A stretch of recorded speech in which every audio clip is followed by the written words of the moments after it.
ये बिल्कुल जो स्टूडेंट्स का टाइम ऑफ वेस्ट भी है, साथ में एनर्जी वेस्टेज भी है, क्योंकि स्टूडेंट सिर्फ एक ही एग्जाम पे फोकस नहीं करते हैं, उनके पास बहुत प्रीशियस टाइम है, टाइम और मनी वेस्टिंग भी है मेनली, ब्रीच ऑफ ट्रस्ट भी है साथ में। क्योंकि हम ओनली गवर्नमेंट के सिस्टम पे ही पूरा ट्रस्ट करके फर्दर होप के साथ एग्जाम दे के आते हैं। एकदम अपने पाथ से भटक चुकी हूँ। ये जो पेपर लीक हो रहे हैं, इससे मुझे एक तो मैं बैकवर्ड होती जा रही हूँ। मेरे को समझ नहीं आ रहा कि अगर आगे मेरे साथ ऐसा होया तो मेरे ईयर के ईयर वेस्ट होते जाएंगे। मैं डिप्रेशन, मतलब अभी से ही ऐसा डिप्रेशन वाला माहौल होता जा रहा है मेरे लिए कि डर लग रहा है मैं क्या करूँगी आगे। सर पेपर अच्छा हुआ था, पेपर हम लोग मैंने पढ़े थे, लगा था कि पेपर आसान आया है, बढ़िया पेपर हुआ था। अब तकलीफ तो हुई है कि अचानक पता चला कि कुछ पता भी नहीं चला था पेपर आउट। जैसे एक माहौल होता है पेपर आउट हुआ है या पता चलता है आदमी को तो लोग सोचते हैं पेपर रद्द कर दिया जाए, लेकिन अचानक तो ये पता चल रहा है कि पेपर रद्द कर दिया गया। नहीं, कैसे अचानक से पेपर रद्द हो गया, ये तो अचानक हम लोग अचंभित हो गए देख के इसको। ऐसा कुछ तो सेंटर पे हुआ नहीं था कि जैसे अराजक तत्व हों जिस पेपर में वो दिखे कि पेपर रद्द हो सकता है। बिना कारण पेपर रद्द होना ये सही बात नहीं है।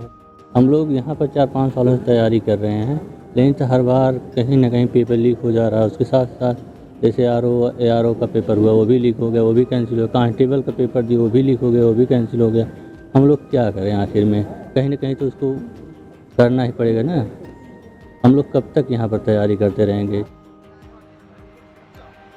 शर्म करो, शर्म करो, शर्म नहीं तो डूब मरो, डूब मरो, डूब मरो। छात्रों के भविष्य के साथ खिलवाड़ करना बंद करो, बंद करो, बंद।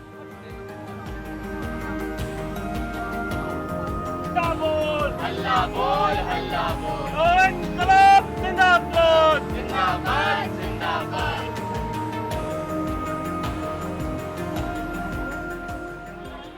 Hello everyone, this is Dr. Lakshya Mittal, National President, United Doctors Front Association.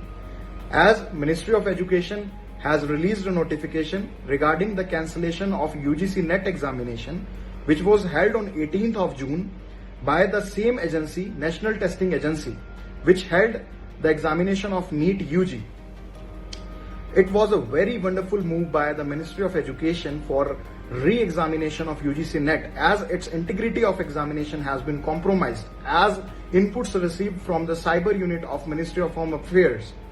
Similarly, we request the ministry to kindly please listen the plea of thousands and lakhs of NEET UG aspirants, to kindly please listen their plea and consider the re-examination of NEET UG also, for the sake of public health and for maintaining the trust and building the trust again for the students, aspirants, as well as the entire country.